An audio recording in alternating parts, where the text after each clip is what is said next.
It's time to burn that midnight oil. When the news stops, we start.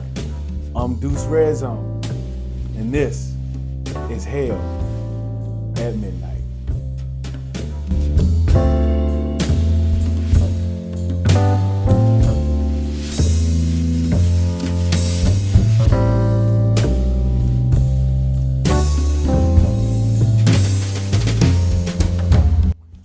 Welcome to Hell at Midnight.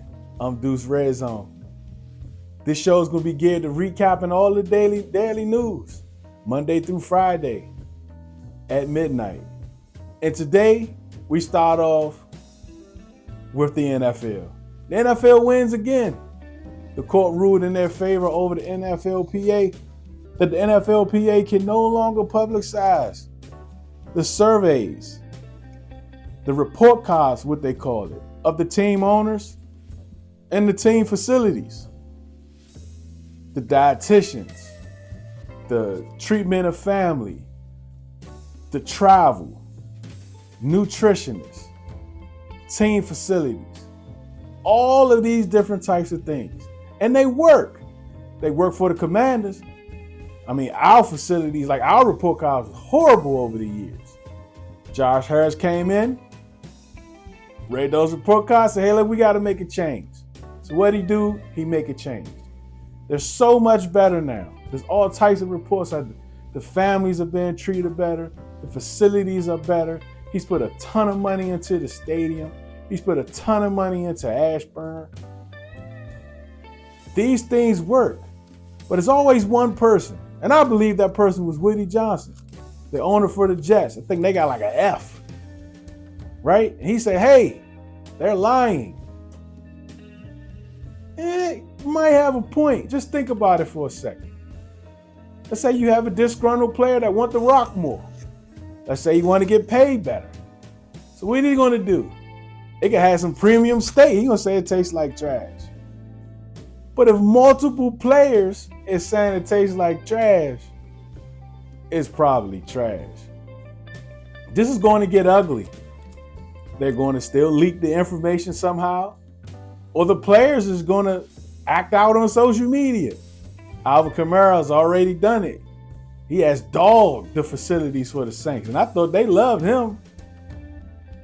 This is going to get ugly. But again, be careful, because the NFL, they always win.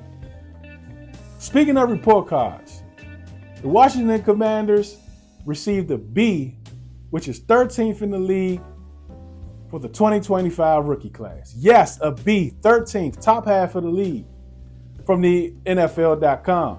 They talked about Josh Conley, how he improved over the year, game by game. He had a tough few weeks. Yes, he did. He racked up most of his sacks. He had 6 on the season, 23 pressures. Most of those came within the first few weeks. He had a heck of a gauntlet, but he got better. He played every snap. This kid can be a bookend. They lock up Tunsil, pay Tunsil. They got bookend tackles for at least the next 5 years. You think about JCM, right? A lot of people say this is one of the best rookie drafts in a very long time last year.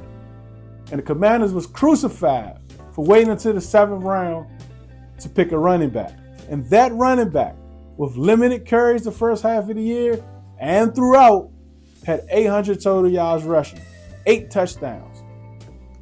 He was more productive than most of the rookie running backs selected last year. Trey Amos looked very promising. Jalen Lane had a few rookie of the weeks, punt returns. K. Madrano, not so much. But all in all, it was a good rookie draft. A lot of times we don't think AP is cooking, but maybe he knows what he's doing. Next up is Ian Rappaport. We know, NFL insider. He's talking about the Commanders, how they might face free agency. He said he wouldn't be surprised if he see fireworks. Fireworks. Music to my ears, but what would be fireworks to me? A trade for Max Crosby, aka the program. Kenneth Walker. Who knows if he's going to tag or not. Chig from the Titans. Isaiah Likely. Breece Hall. Maybe he trade from 7 and pick up multiple picks and trade down. Who knows? But fireworks and free agency, we haven't really seen it too much. So we're going to see Adam. I'm expecting fireworks. I don't think Ian is going to say anything and just put anything out there. I'm expecting fireworks from you, Adam Peters, because we're on your head. We are on your head. The Miami Dolphins, cleaning house, right? They released Bradley Chubb, Tyreek Hill. I mean, they had to. They had to be cap compliant. Now that they are.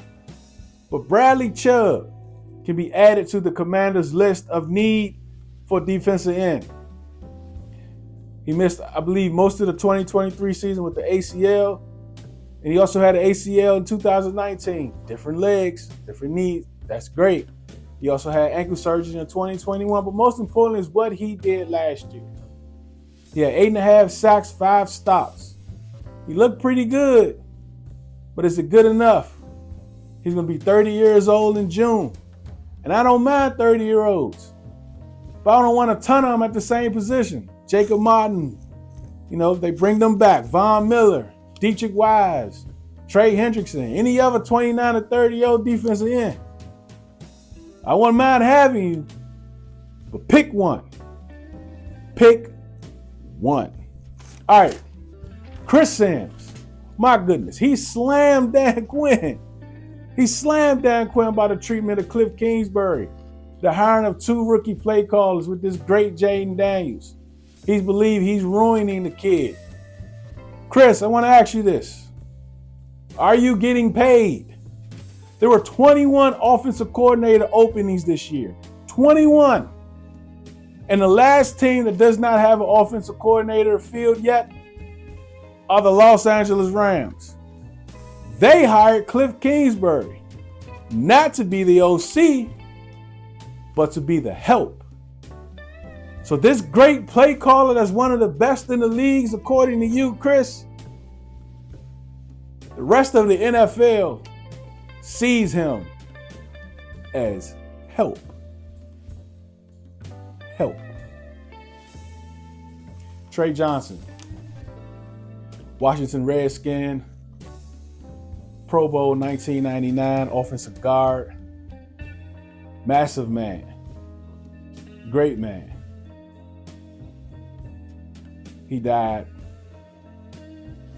on Sunday, tragically, during a family vacation. He had 4 children and a wife. And this will hit me a little different. When I was growing up, when I first started playing the football, I played offensive guard. When I really started watching the game, I just remember him. On them guard tackle powers, them trade counters, him coming around that corner nimble. And he had a baby face, but he was a massive man. And from that day, I always thought, and I just, from then, I just wanted to know more about the X's and O's. For some reason, something about him inspired me to do that. And I always thanked him for it without actually thanking him. He was my hero interview. I always wanted to get him on. He probably didn't think himself as a hero. I never met the man. But it was just something about him for him to be my favorite player. If you check my bio on Twitter, on X, you'll see he's there, number 1. He's always been my favorite Washington football player doing this with this franchise. Trey Johnson, he went on, he had a passion for education. He went on to become a history teacher, I believe, in Bethesda. He was a great man, it's sad. Donna Hopkins posted this interview of him. I want you to listen to it. Listen to Trey Johnson. That's a wrap on Midnight. From the shadows of DC, I'm Deuce Red Zone. See you at midnight.